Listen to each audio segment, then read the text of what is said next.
Today I will show you a comedy, drama film from 2020, titled Rose Island. Spoilers ahead. Watch out and take care. In November 1968, in the city of Strasbourg, Jean-Baptiste Thomas arrives at the Council of Europe, ready to start his working day.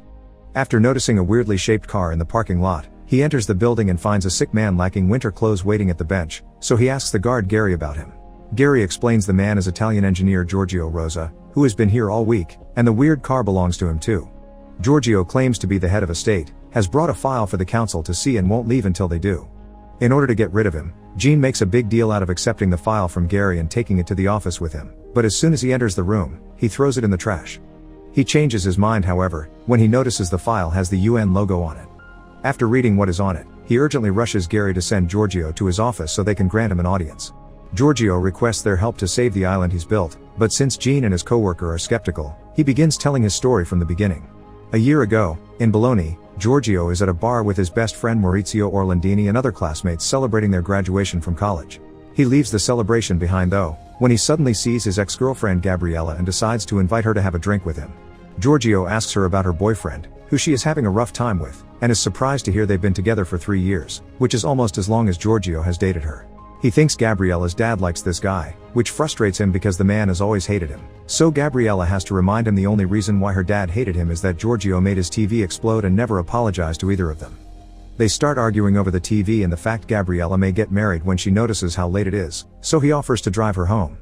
They take the car Giorgio himself has built, which impresses Gabriella, and the two of them actually manage to chat happily even when she admits they broke up because dating him is too risky.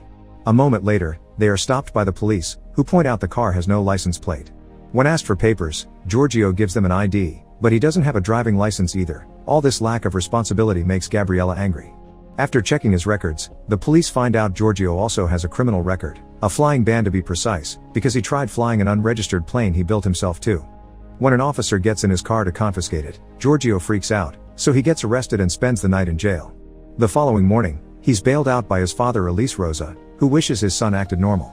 He's found a job for Giorgio, engineer for a very famous motorbike racer, but Giorgio isn't happy with the idea, so after a very sarcastic, "Thanks," he gets out of the car and leaves his dad behind. Next, he goes to see Gabriella, who is teaching a class about natural law and how things that are legal aren't always right. When she sees him enter the classroom though, she cuts the class short after only 10 minutes so she can talk to him in private. She's furious because now she has a record, and that may bite her in the rear when she tries to get tenure. Giorgio's apology is lackluster and he'd rather talk about the moment they had in the car, but Gabriella turns him down, saying that he isn't a genius, that his inventions only get everyone in trouble, and that if he wants a world without rules he should build his own. Giorgio doesn't get it's a metaphor and actually considers the idea. 3 months later, Giorgio has accepted to work for the motorbike racer, although he hates it because it doesn't challenge his mind. While holding a sign for the racer to know about a change in strategy, he gets distracted by a billboard showing an oil platform, which inspires him with a brand new idea. However, this also means the racer doesn't get to read the sign and ends up crashing, so he punches Giorgio in the face for it. Sometime later, Giorgio goes to visit Maurizio, who is trying to convince his father that it was his employees that have been stealing money from the company, when it's actually been him. In private, Giorgio tells him he wants to build his own island, and since a natural one is impossible, they can build one with metal following an oil platform design. They can go to international waters too, that way nobody will have the power to stop them. Maurizio doesn't hesitate to join the project, since he's tired of working for his father's shipyard. The next step is going to see how an oil platform is built, and they learn they use around 30 pillars of reinforced concrete foundation and an underwater concrete injector. All this plus the workers they would hire would require an insane amount of money, and to make the matters worse, they would need a special cargo ship to transport all the pillars. But Giorgio gets an idea and he shows it to Maurizio with a small metal flask in his bathtub. Steel does float if you hollow it. They could transport hollow pillars to the location of their choice by making them float behind a boat, and once they get there, they can fill them with water to make them sink again. They try the plan a few days later after Maurizio gets the money by stealing from his dad again, and it works, even if Giorgio does get scared for a moment thinking his friend may have sunk with the pillars. Back in the present, more and more council members keep appearing in the office, fascinated by the story. They're a bit skeptical to hear these two guys transported some pillars, installed them on the seabed, and built a giant platform without getting anyone's attention. Giorgio explains that they didn't, but only at first, then goes back to his story. To be an independent island, you need to have your own fresh water, so they successfully install a drill that provides them with it. The giant drill tower gets the attention of the Coast Guard, who thinks their tower is a transmitting antenna used for the illegal occupation of public airwaves. But as soon as they explain they're just drilling for water, they're left alone, since that's not illegal. Sometime later, when the platform is finally done, Maurizio returns with the workers to the mainland, but Giorgio decides to stay his first night on the new island, only he, the sea, a radio, and some coffee. Things go well at first, but soon it starts raining, which Giorgio thinks he can avoid by standing under his beach umbrella. However, in the middle of the night, the light rain becomes a full storm with tall waves that keep hitting the platform and a strong wind that blows away his umbrella. It's during this storm that a boat approaches the island asking for shelter, and that's how Pietro Bernardini, a castaway welder, becomes the first resident. Back in the present, Giorgio's little meeting has become a full audience with the entire Council of Europe. A secretary is introducing the ministers to residents of the island. After talking about Pietro, he brings up Wolfgang Rudy Neumann, a PR manager for beach clubs. He lost his German citizenship when he deserted from the army, but since he entered Italy illegally, he doesn't have an Italian citizenship either. He's stateless. Returning to the story, Rudy is shown working at a club when he overhears the news about two guys building an island, so he decides to visit them. After hearing their explanation about building a new world, Rudy accepts to stay as the island's PR manager and begins promoting the place as a tourist destination. Soon the news of a lawless place reaches all of Europe, and people from all over come to the island to party. The timing is perfect too, because 1968 is the year of a series of riots in France that everyone wants to escape from.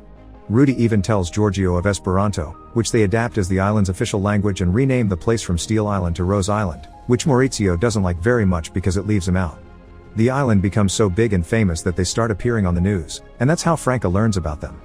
After discovering she's pregnant and understanding she can't tell who the father is because she's had too many flings, she goes to the island and demands a job as a bartender. The men give her the job, getting excited because her baby will be the first native island resident. One afternoon, after dismissing Maurizio's gambling ideas, Giorgio is shocked to see Gabriella has come to visit him. She isn't impressed by the island though, she thinks it's just a disco and not an actual state.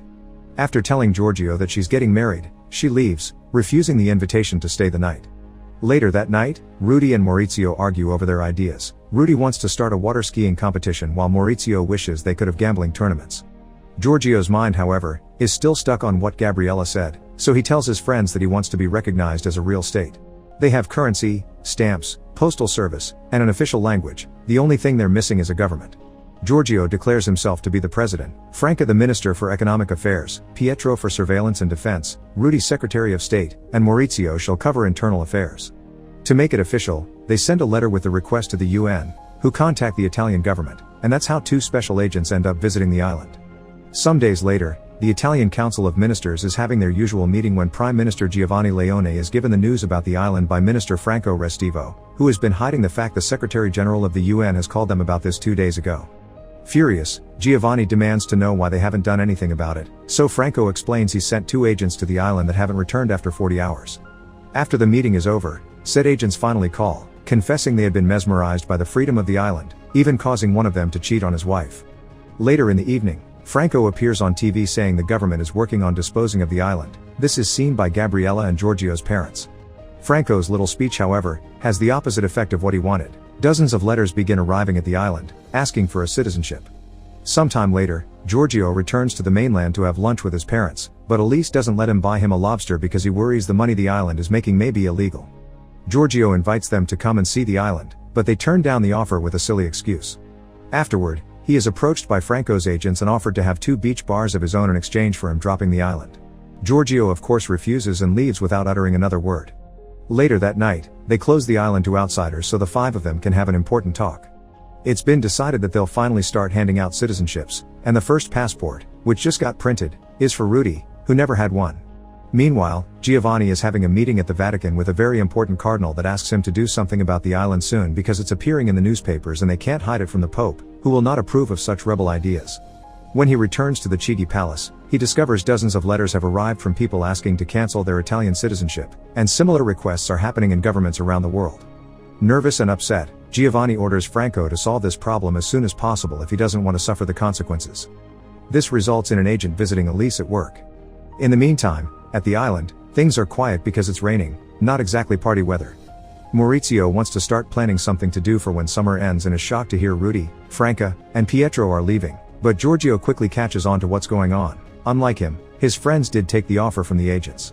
Sad and betrayed, Giorgio goes to visit Elise, who has been fired from work under saying his performance hadn't been good when he had been nothing but an excellent, obedient worker. Not wanting his son's education to go to waste and disappointed by the dirty tactics the government is pulling, Elise encourages Giorgio to turn down the deal and fight for his island. Giorgio goes to see Gabriella, finding her at the movies with her fiancé. He wants her to be his lawyer in this legal fight he's about to start, but she refuses. She points out he shouldn't have written to the UN since he may be on international waters but he's still an Italian citizen, and if he wants to achieve anything, he should visit the Council of Europe, so he does exactly that after taking his car back from the impound lot and stealing a license plate from another vehicle not to be stopped by the police again.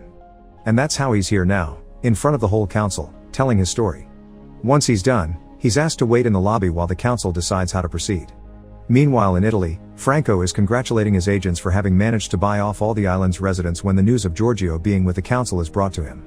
Giorgio is currently being congratulated by Jean, who informs him his story has impressed the council and they have accepted to review his case, but their talk is interrupted by Franco calling the lobby, demanding to talk to Giorgio. He picks up the call, and after they argue for a while about what it means to found a state, Giorgio tells him about the council having accepted to analyze his case.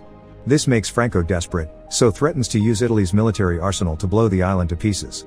Seeing as the island is now in danger, Giorgio rushes back to Italy to try to save it, only stopping on the way to call his mom, who doesn't care much about hearing the island problems.